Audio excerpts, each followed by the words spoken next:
सत्याजी के साथ में हुआ।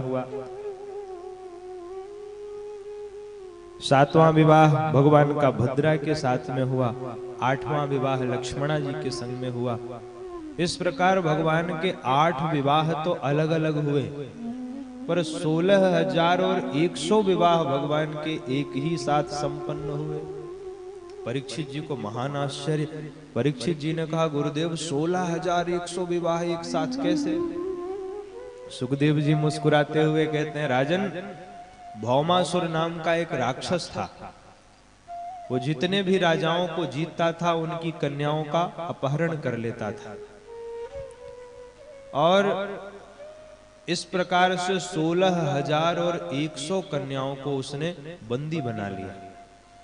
भगवान को जब पता चला तो भगवान दल बल के साथ गए और भगवान ने उस भौमासुर का वध किया। और भौमासुर का वध करके भगवान ने 16,100 कन्याओं को वहां से मुक्त करवाया। अब भगवान जब चलने लगे तो वो स्त्रियां कहती हैं, सरकार, आपने हमें इस कैद खाने से तो मुक्त करा दिया है, किंतु संसार में अब कोई भी हमें स्वीकार नहीं करेगा। इसलिए हम चाहती हैं कि अब हम आपके ही चरणों में समर्पण कर दें और आप हमको स्वीकार करें। तो समाज की सामाजिक व्यवस्था को सुदृढ़ बनाने के लिए भगवान ने उन्हें 16,100 कन्याओं के साथ में विवाह कर लिया। सुखदेव जी कहते हैं, राजन, इस प्रकार भगवान की पत्नियों की संख्या हो गई 16,108, और एक एक पत्नी से भगवान के 10-10 पुत्र हुए। तो 16,108 तो रानियां थी, और एक एक पत्नी से 10-10 बच्चे हुए, तो बच्चों की संख्या हो गई 1,61,080। इतना बड़ा भगवान का परिवार। लेकिन उस परिवार के संग भी भगवान, इतने बड़े परिवार में भी भगवान इतने प्रेम से रहते हैं, महाराज की क्या कहना।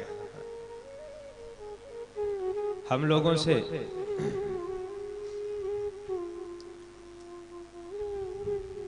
आज के समय में कोई 4 भाई भी हो तो भी परिवार को संभालने में मुश्किल आती है। और भगवान को देखिए, भगवान का परिवार इतना लंबा चौड़ा है। पहली बात तो ये कि 16,108 रानियां हैं और 1,61,080 बच्चे हैं, और फिर भी भगवान परम आनंद में रहते हैं। ये भगवान का व्यवहारिक दर्शन है। कितने व्यवहार में भगवान प्रसन्न रहते हैं। एक दिन की बात है, भगवान ने रुक्मिणी जी के साथ में खूब हास परिहास किया। भगवान ने सोचा कि मेरी सब रानियां तो मुझसे नाराज भी हो जाती हैं, पर रुक्मिणी जी आज तक कभी मुझसे नाराज नहीं हुई। तो भगवान ने सोचा, चलो आज इनको नाराज करते हैं।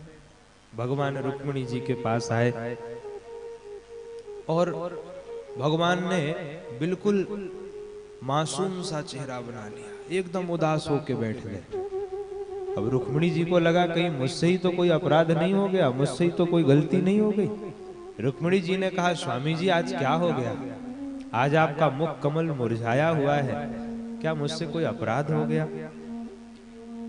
भगवान कहते हैं, देवी तुमसे तो कोई अपराध हुआ नहीं, लेकिन कुछ तो बात है प्रभु, आप इतने परेशान क्यों हैं? भगवान ने कहा, वो हम ये सोच रहे हैं कि तुमने हमसे विवाह क्यों किया। अब रुक्मिणी जी कह रही है, हे भगवान, ये बात आज समझ में आ रही है।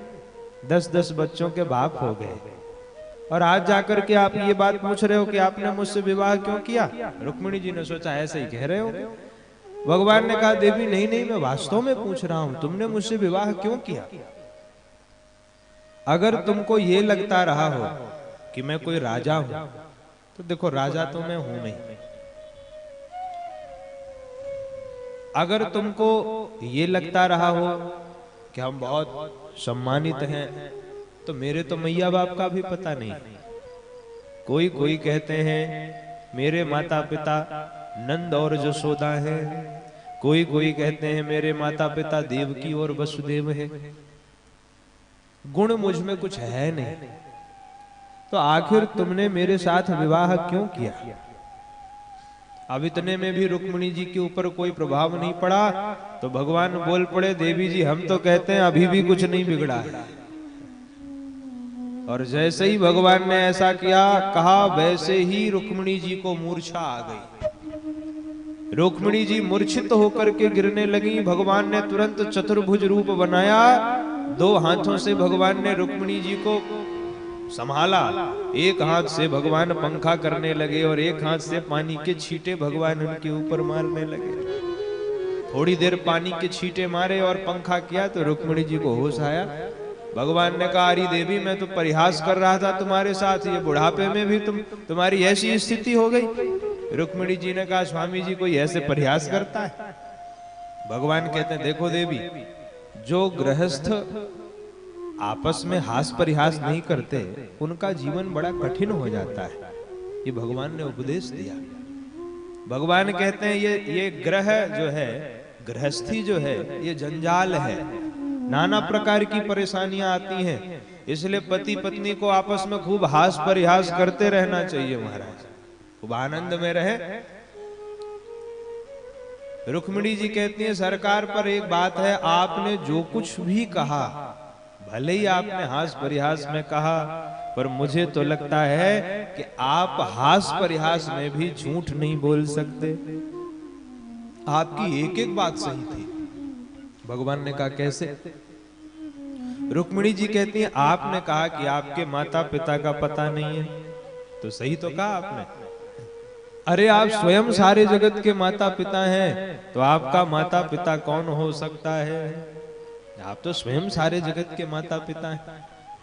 वेद भगवान श्रुति भगवती कहती हैं, तो जब आप ही सारे जगत के माता पिता हैं, तो आपका माता पिता कौन हो सकता है? आपने कहा, देवी मुझ में कोई गुण नहीं है। सत्य कहा आपने, क्योंकि हे प्रभु मुझे पता है आप तो निर्गुण निराकार निर्विशेष परमात्मा हैं। तो आप निर्गुण निराकार हैं, इसलिए आप में कोई गुण नहीं है। रुक्मिणी जी ने एक एक प्रश्न का उत्तर दिया। इस प्रकार भगवान अपनी लीलाओं के माध्यम से हमको शिक्षा दे रहे हैं कि जीवन में प्रत्येक परिस्थिति को हमें बड़े ही प्रेम के साथ में जीना चाहिए। इतना बड़ा भगवान का परिवार है, फिर भी भगवान उस परिवार के साथ में प्रसन्न रहते हैं। एक दिन भगवान अपने पुत्रों को लेकर के और विचरण करने के लिए गए, खेलने के लिए गए। अब बच्चे सब खेल खेल रहे थे, इतने में ही जो गेंद थी वो कुएं में जाकर के गिर गई। बच्चे सब भगवान के पास आए और भगवान जैसे ही भगवान ने कुएं में जाकर के देखा तो कुएं में भगवान को एक गिरगिट दिखाई पड़ा। जैसे ही कुएं में गिरगिट दिखा, भगवान ने पतली लकड़ी लेके स्पर्श किया, वैसे ही उसका उद्धार हो गया और उसमें से एक दिव्य महापुरुष प्रकट हो गया। बोले भक्त वत्सल भगवान की जय हो। भगवान ने कहा, कौन है आप? उस महापुरुष ने उत्तर दिया, सरकार आपके पास जब ज्ञानियों की लिस्ट गई होगी, आपके पास जब दानियों की लिस्ट गई होगी, तो उस लिस्ट में सबसे पहला नाम मेरा ही रहा होगा। मैं बहुत बड़ा दानी था। इस धरती में जितने रज के कण हैं, मैंने ब्राह्मणों को उतनी गायों का दान किया। भगवान ने कहा, वाह, तो इतने बड़े दानी थे तो गिरगिट क्यों बन गए? राजा नृग ने कहा, महाराज वो गिरगिट इसलिए बन गया कि एक बार हुआ ये कि मैंने एक ब्राह्मण को एक गाय दी और बाद में वही गैया आकर के पुनः मेरी गायों में सम्मिलित हो गई। रूसी गाय को मैंने दूसरे ब्राह्मण को दे दिया। अब दूसरा वाला ब्राह्मण पहले वाले ब्राह्मण से, दोनों में झगड़ा हो गया। पहला ब्राह्मण कहे कि वो गाय मेरी है और दूसरा ब्राह्मण कहे वो गाय मेरी है। दोनों ब्राह्मण आपस में झगड़ने लगे। दोनों ने कहा एक काम करो, राजा के पास चलो, राजा जिसकी कह देंगे गैया उसी की हो जाएगी। अब दोनों ब्राह्मण राजा के पास आए। पहले ब्राह्मण ने कहा महाराज आपने ये गाय मुझे दी थी कि नहीं? तो राजा ने ऐसे सिर हिलाया, बिल्कुल दी थी। तो दूसरे ब्राह्मण ने फिर पूछ लिया महाराज ये गाय आपने हमको दी थी कि नहीं? और राजा ने फिर सिर हिला दिया, हाँ भैया तुमको भी दी थी। अब पहला ब्राह्मण पूछे तो सिर हिलाए, दूसरा ब्राह्मण पूछे तो। अब दोनों ब्राह्मणों को आ गया क्रोध, और दोनों ब्राह्मणों ने कहा महाराज इतनी देर से पूछ रहा हूं, केवल सिर हिलाए चले जा रहे हो, कोई उत्तर नहीं दे रहे हो। जाओ हम श्राप देते हैं, जा करके गिरगिट हो जाओ, ऐसे ही सिर हिलाते रहे। तो गिरगिट हो गया महाराज। भगवान ने उसका उद्धार किया, राजा नृग का। और राजा नृग ने कहा प्रभु मैं तो प्रसन्न हूं कि उन ब्राह्मणों के आशीर्वाद से कम मुझे आपका दर्शन तो हो गया। अगर वो ब्राह्मण आशीर्वाद न देते तो आपका दर्शन न होता, उनके आशीर्वाद से आज आपका दर्शन सुलभ हो गया। अंतर ध्यान हो गए राजा नृग। और भगवान श्री कृष्ण अपने पुत्रों को समझाते हैं कि बेटा जीवन में ये सदा ध्यान रखना कि कभी भी ब्राह्मणों के धन की चोरी मत करना। भगवान कहते हैं मैं तुम्हें हर चीज से बचा सकता हूं, लेकिन यदि ब्राह्मण के धन की चोरी करोगे तो मैं चाहता हुआ भी तुम्हें नहीं बचा पाऊंगा। ना हम हलाहलम मन्ने विषम यस्य प्रतिक्रिया, ब्रह्मस्वं हि विषम प्रोक्तम नास्य प्रति विधिर्भुवि। बेटा केवल ब्राह्मणों के धन की चोरी मत करना, बाकी मैं हर प्रकार से तुमको बचा लूंगा। इस प्रकार भगवान उपदेश देते हैं। भगवान बड़े ही प्रेम से द्वारिका में रहते हैं। एक बार दाऊ भैया ने भगवान श्री कृष्ण से कहा लाला तेरा कभी वृंदावन जाने का मन नहीं करता है? भगवान ने कहा दाऊ भैया मन तो करता है। बलराम जी ने कहा लाला मन करता है तो चल हम वृंदावन घूम के आते हैं। भगवान ने कहा भैया अभी देखो काम धाम बहुत है तो मैं तो नहीं जा सकता, हाँ तुम घूम करके जरूर आओ। तो बलराम जी वृंदावन आए और वृंदावन आकर के बलराम जी ने ग्वाल बालों के साथ खूब आनंद किया। दाऊ भैया एक दिन ग्वाल बालों के साथ जमुना स्नान करने के लिए चल पड़े।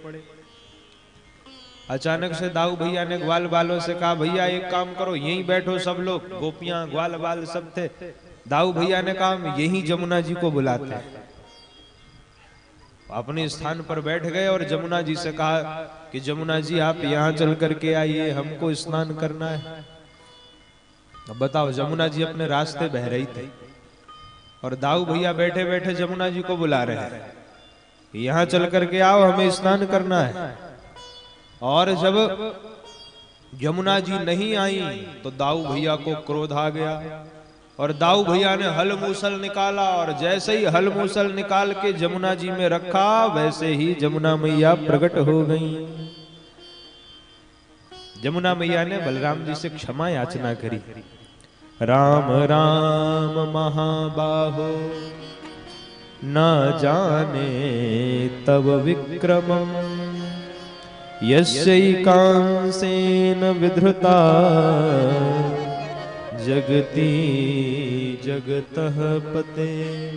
हे राम हे महाबाहो मैं आपके प्रभाव को जान नहीं पाई, इसलिए आप हमें क्षमा करें। बलराम जी ने क्षमा किया। सुखदेव जी कहते हैं राजन आज भी मथुरा मंडल में जमुना जी 3 जगह से टेढ़ी होकर के बह रही हैं, जो बलराम जी के प्रताप को प्रदर्शित करता है। बलराम जी का इतना प्रताप था कि जमुना जी को भी उन्होंने 3 जगह से वहां टेढ़ा कर दिया, जमुना मैया उस तरफ नहीं आई। तो इस प्रकार अब भगवान तो इधर द्वारिका में है। अब राजाओं को पता चला कि दाऊ भैया वृंदावन चले गए हैं। एक पौंड्रक नाम का राजा था, उसको भगवान बनने का भूत सवार हो गया। आज की स्थिति यही है। भारतवर्ष में इतने भगवान पैदा होते हैं जितने किसी देश में नहीं होते हैं। भारतवर्ष में जहां देखो वहीं एक भगवान नजर आएगा, भगवान बना हुआ, क्योंकि भोले भाले लोग हैं और बड़ी आसानी से सबको स्वीकार कर लेते हैं। तो पौंड्रक के मन में भगवान बनने का भूत सवार हुआ, और संग अगर मिल जाए, ऐसे गांव में कहावत है ना, एक तो तित लौकी दूजे नीमी चढ़ी। तो एक तो वैसे ही पौंड्रक का ये हाल था, भगवान बनना चाहता था, ऊपर से काशीराज का कुसंग मिल गया। अब काशीराज का कुसंग मिलने से वॉर प्रभावित हो गया। काशीराज ने एक दिन कहा कि महाराज आप भगवान हैं, आप अपने को भगवान सिद्ध कर दीजिए। अब महाराज पौंड्रक ने ऐसी व्यवस्था करी कि एक बटन दबाता था तो गरुड़ चल करके आ जाते थे। वैसे कंप्यूटराइज्ड बनाया था सब उसने। एक बटन दबाए तो उसका चक्र उड़ता हुआ चला आए, वो हाथ में चक्र ले, गरुड़ पे बैठ के महाराज उड़ता था, वो हाथ में चक्र लेकर के चलता था। सब ऐसे बना लिया और अपने कोई भगवान मानने लगा कि मैं ही वासुदेव हूं, दूसरा कोई संसार में वासुदेव नहीं है। काशीराज ने कहा देखो बात यह है कि द्वारिकाधीश कृष्ण भी अपने को वासुदेव कहते हैं, तो एक काम करो, द्वारिकाधीश को एक पत्र लिखो और द्वारिकाधीश को पत्र लिख के उनको बताओ कि वास्तविक वासुदेव मैं हूं और संसार में दूसरा कोई वासुदेव नहीं है। मूर्ख व्यक्ति दूसरों के फूंकने से ही बचते हैं। तो उसने एक पत्र लिखा और बकायदे उस पत्र को दूत के हाथों भगवान कृष्ण के दरबार में भिजवाया। उद्धव जी ने पत्र पढ़ा तो हंसने लगे। भगवान ने कहा उद्धव जी क्या हुआ, क्यों मुस्कुरा रहे हैं? उद्धव जी ने कहा सरकार अब आपकी छुट्टी हो गई है, दूसरे वासुदेव प्रकट हो गए हैं। भगवान ने कहा कौन है वासुदेव? उद्धव जी ने कहा पौंड्रक अपने आप को भगवान सिद्ध कर रहा है। और देखिए पत्र में क्या लिख रहा है, वासुदेवोऽवतीर्णो हम एक एव न चापरे भूतानामनुकंपार्थम त्वं तु मिथ्याभिधाम त्यज। पौंड्रक ने लिखा मैं ही एक सच्चा भगवान हूं, तुम झूठ मूठ का वासुदेव बनने का नाटक मत करो और मेरी सत्ता को स्वीकार कर लो। भगवान ने कहा तुम भी लिख के भेज दो कि कल ही हम भगवान का दर्शन करने के लिए आ रहे हैं, भगवान को परेशान होने की कोई जरूरत नहीं है। अब तुरंत वापस लिख करके भेज दिया। काशीराज ने पत्र पढ़ करके सुनाया तो पौंड्रक की तो हालत खराब हो गई। पौंड्रक ने कहा हम अच्छे खासे भगवान बने अपना राज्य कर रहे थे, तो तुमने कहां फंसा दिया हमको? वो द्वारिकाधीश तो कल के कल ही मिलने आ रहे हैं। काशीराज ने कहा देखो महाराज थोड़ी गड़बड़ी तो हो गई, अब हमें लगा कि वो बलराम है नहीं और वो अकेले आएंगे नहीं। कोई बात नहीं, अब देखो भगवान बनना है तो थोड़ी बहुत कष्ट तो सहना ही पड़ेगा, ऐसे कोई थोड़ी भगवान बन जाता है। भाई भगवान बनने के लिए भी कुछ चमत्कार तो करना ही पड़ता है व्यक्ति को, थोड़ा बहुत तो चमत्कार करे। पौंड्रक ने कहा चलो ठीक है कल आने दो। अब अगले ही दिन भगवान पहुंच गए पौंड्रक के यहाँ। भगवान को पौंड्रक ने देखा तो ऐसे खटका दबाया और उसका गरुड़ उड़ता हुआ चला आया। भगवान को बड़ी जोर की हंसी आई। पौंड्रक गरुड़ पर आरूढ़ हो गया, फिर से अपना बटन दबाया सो उसका चक्र चल करके उसके पास आ गया। भगवान को बड़ा प्रेम भी हुआ। भगवान ने कहा भाई भले अभिनय कर रहा है, लेकिन मेरा अभिनय करने के लिए भी तो इसको मेरा चिंतन करना पड़ा होगा, मेरी एक एक चीजों का ध्यान करना पड़ा होगा, तब तो ये सब चीजें तैयार की इसने। तो तुरंत भगवान ने उसका उद्धार किया, चक्र चलाया और भगवान ने उसका उद्धार कर दिया। बोले भक्तवत्सल भगवान की जय हो। तो इस प्रकार जब व्यक्ति पद के अभिमान में, धन के अभिमान में अपने को ही भगवान सिद्ध करने लगते हैं, तो भगवान ऐसे जगदीश मानियों का मान मर्दन करने के लिए उनको दंड देते हैं। हमें भगवान बनने की अनधिकार चेष्टा कभी नहीं करनी चाहिए। और कोई यदि अपने को भगवान सिद्ध करे तो उसका विरोध करे। भगवान तो केवल जो 24 अवतार हमारे यहाँ शास्त्रों में गिनाए गए वो ही भगवान है, और उसमें 2 पूर्णावतार हुए, भगवान श्री राम और भगवान श्री कृष्ण। इसके अतिरिक्त जितने अवतार हैं सब अंशावतार हैं। इस प्रकार भगवान ने पौंड्रक का उद्धार किया और भगवान बड़े आनंद से रहते हैं। एक बार नारद जी के मन में आया कि जरा चल करके देखें तो कि भगवान कैसे 16,108 रानियों के मध्य में रहते हैं। भगवान की ग्रहचर्या देखने के लिए नारद जी आए और प्रत्येक भवन में नारद जी को भगवान श्री कृष्ण नजर आए। किसी भवन में अपने बच्चों को शिक्षा दे रहे हैं, किसी भवन में रुक्मिणी जी के साथ हास परिहास कर रहे हैं, किसी भवन में अपनी पत्नियों को कोई सुंदर सीख दे रहे हैं। प्रत्येक भवन में भगवान भिन्न भिन्न नजर आए। और जब नारद जी प्रत्येक भवन में घूमते घूमते थक गए तो वापस रुक्मिणी जी के भवन में लौट करके आए और नारद जी ने भगवान को प्रणाम किया। नारद जी ने कहा, सरकार मैं आपकी ग्रहचर्या देखने आया था, मुझे क्षमा करें। भगवान ने कहा, नारद जी ऐसे किसी के घर में थोड़ी झांक ताक करी जाती है, कौन क्या कर रहा है कौन नहीं कर रहा है। आप जैसे सन्यासियों को ये शोभा नहीं देता है। नारद जी ने क्षमा मांगी। बोले, सरकार आप तो जानते हैं मैं कितना कौतुकी हूं, मेरे मन में बस ये भाव आया कि मैं थोड़ा देखूं कि आप कैसे रहते होंगे 16,108 रानियों के मध्य में। मुझे लगा शायद विडंबना ना हो गई हो आपकी, यही देखने के लिए मैं गया, लेकिन आप तो साक्षात परब्रह्म हैं और मेरे अपराध को क्षमा कीजिए। कैसी सुंदर भगवान की दिनचर्या है। प्रतिदिन भगवान ब्रह्म मुहूर्त में उठते हैं और ब्रह्म मुहूर्त में उठ के सर्वप्रथम भगवान अपने स्वरूप का अनुसंधान करते हैं और इसके पश्चात भगवान अपने माता पिता के चरणों में प्रणाम करते हैं।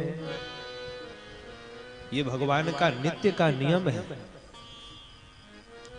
प्रातः काल उठ के रघुनाथा, मात पिता गुरु नावही माथा। तो भगवान श्री कृष्ण का भी वही नियम है। प्रातः काल ब्रह्म मुहूर्त में ही भगवान उठ जाते हैं और उठ करके अपने स्वरूप का अनुसंधान करते हैं। प्रत्येक व्यक्ति को प्रातः उठने के बाद थोड़ी देर आत्मचिंतन करना चाहिए, अपने आप को खोजना चाहिए। कम से कम 10 मिनट तो जंजाल से दूर ही रहना चाहिए। प्रातः काल उठने के बाद हमारे मुख से निकला हुआ पहला शब्द हमारी प्रकृति को बताता है। प्रातः काल उठते ही जिसके मुंह से घर संसार प्रपंच की बातें आए, समझो वो बिल्कुल रचा पचा है संसार में। और प्रातः उठते ही सहज जिसके मुख से राम नाम निकल जाए तो समझना वो सज्जन है और भगवान की सेवा करता है। सहज भाव से आप परीक्षण कर सकते हैं। सुबह सुबह कोई उठे और आंख खुलते ही उसके मुख से निकले जय सिया राम, राधे राधे, तो समझ जाना कि सज्जन है। कैसे?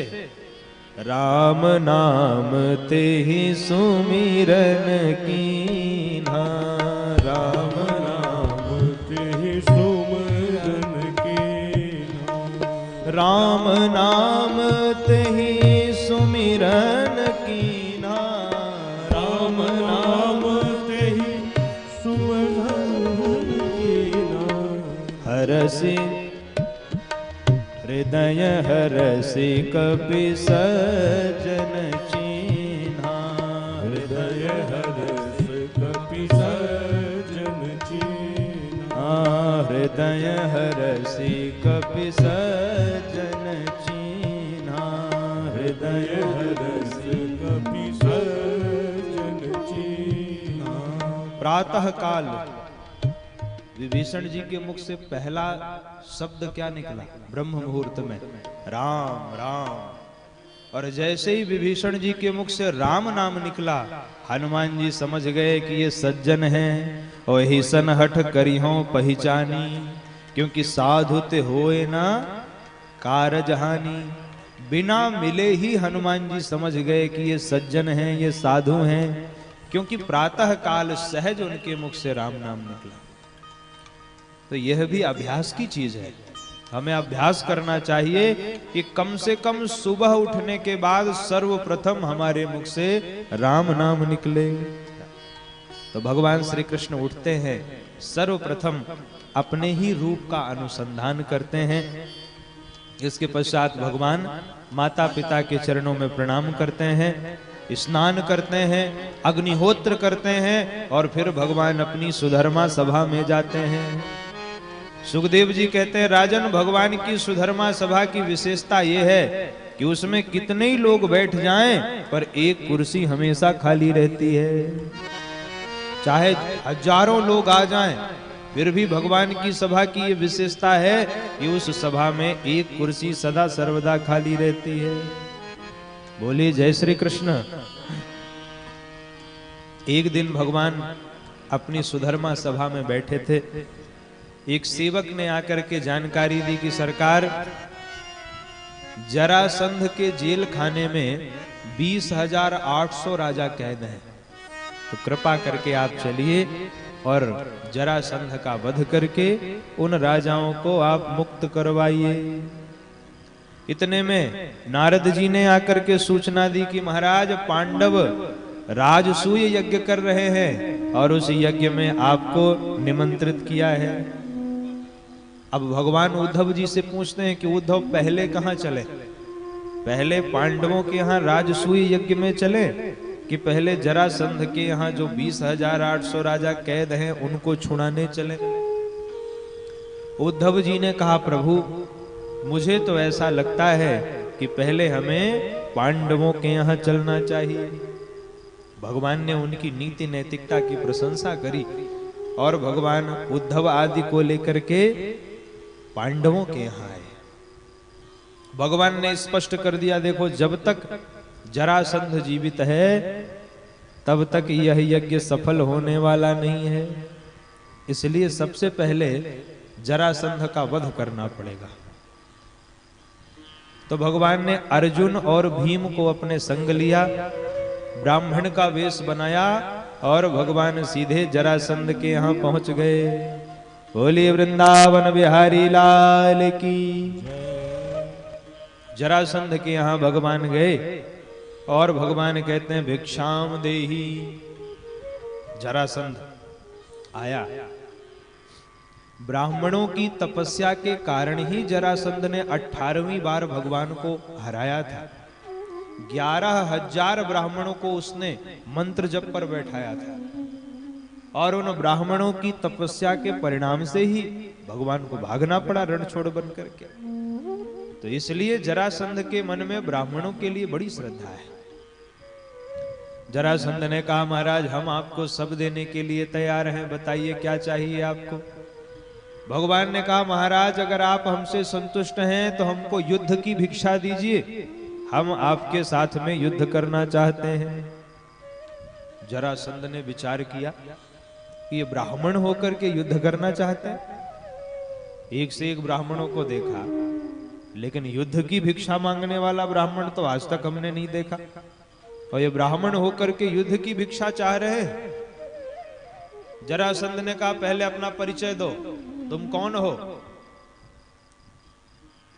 अब भगवान ने सोचा अब इसको परिचय देना ही पड़ेगा, लगता है। जरासंध ने भगवान की ओर देख करके कहा, तुम कुछ पहचाने पहचाने से नजर आ रहे हो हमको, अपना परिचय दो पहले, कौन हो? भगवान कहते हैं, असौ व्रकोदरः पार्थः। महाराज, ये व्रकोदर पार्थ हैं, भीम हैं। जरासंध ने कहा नहीं नहीं, पहले आप अपना परिचय दो। भगवान कहते हैं तस्य भ्राता अर्जुनो अयम, और ये उनके भ्राता श्री अर्जुन जी हैं। जरासंध ने कहा महाराज मैं आपका परिचय पूछ रहा हूं, आप अपना परिचय दो। भगवान कहते हैं अयनो मातुलेयम माम, मैं इनके मामा का बेटा हूं। सीधे सीधे भगवान नहीं बता रहे। जरासंध ने कहा देखो सरकार, ज्यादा घुमाने की जरूरत है नहीं, आप अपना नाम बताओ सीधे सीधे आप कौन हो। तब भगवान को बोलना पड़ा कृष्णम जानी हतो रिपुम, तुम मुझे कृष्ण समझो, अपने शत्रुओं को समाप्त करने वाला कृष्ण समझो। जरासंध हंसने लगा, अरे तुम वही भगोड़े हो जो युद्ध छोड़ करके भाग गए थे, मैं तुम्हारे साथ युद्ध नहीं कर सकता, भगोड़ों के साथ मैं युद्ध थोड़ी करता हूं। भगवान ने कहा तो कोई बात नहीं, किसी को तो चुन ले इनमें तीन में से। जरासंध ने तीनों की ओर देखा, भगवान से कहता है आपसे तो लड़ूंगा नहीं, आप तो युद्ध भूमि छोड़ के भाग गए थे। भीम की ओर देखा, अर्जुन की ओर देखा तो कहता अरे ये दो हड्डी का, ये मुझसे क्या लड़ेगा।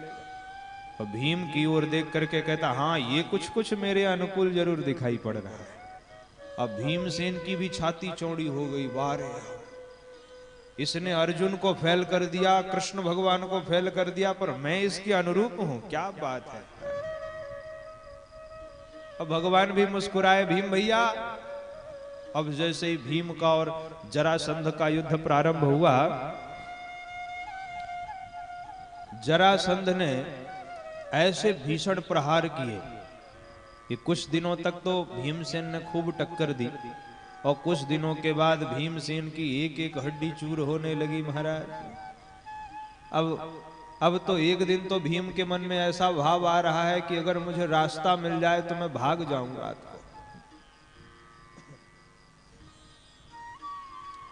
भीम भैया हैरान परेशान। 27 दिन बीत गए लगभग युद्ध होते होते, और भीमसेन बिल्कुल परेशान हो गए। भगवान के पास आए, बोले सरकार अब कुछ तो उपाय बताओ। भगवान ने कहा नहीं नहीं, अभी तो बड़े योद्धा बन रहे थे, युद्ध करो। भीमसेन ने कहा सरकार गलती हो गई, अब आप जो कहेंगे मैं वही करूंगा। भगवान ने कहा भैया मैं तो हमेशा एक ही बात कहता हूं, माम अनुस्मर युद्ध च, मैं तो एक ही बात कहता हूं कि युद्ध भी करो और मेरा स्मरण भी करो। तुम युद्ध तो कर रहे हो लेकिन मेरा स्मरण नहीं कर रहे हो। भीमसेन ने कहा सरकार गलती हो गई। अगले दिन जब पुनः युद्ध प्रारंभ हुआ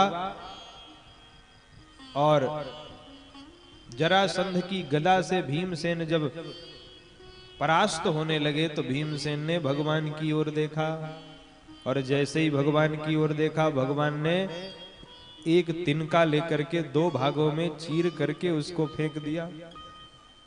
अब भीमसेन बलशाली तो थे ही, भीमसेन भगवान के इशारे को समझ गए, जरासंध को पकड़ के पटक दिया और उसके बीच से दो भाग करके जरासंध को फेंक दिया। अब भीमसेन प्रसन्न हो रहे हैं, वारे हमने तो मार दिया। लेकिन देखते ही देखते वो दोनों टुकड़े आकर के आपस में जुड़ गए। अब भीमसेन हैरान परेशान, हे भगवान अब तो ये नहीं छोड़ेगा पक्का है। भगवान की ओर देखा, सरकार कुछ तो करो, नहीं अब ये छोड़ेगा नहीं। तब भगवान ने पुनः एक तिनका लिया, उसके दो टुकड़े किए और उसको विपरीत दिशा में भगवान ने फेंक दिया। भीमसेन भगवान के संकेत को समझ गए। पुनः भीमसेन ने जरासंध को पकड़ के पटका और दो खंड करके दो भाग में विपरीत दिशाओं में फेंक दिया। बोल भक्त वत्सल भगवान की जय।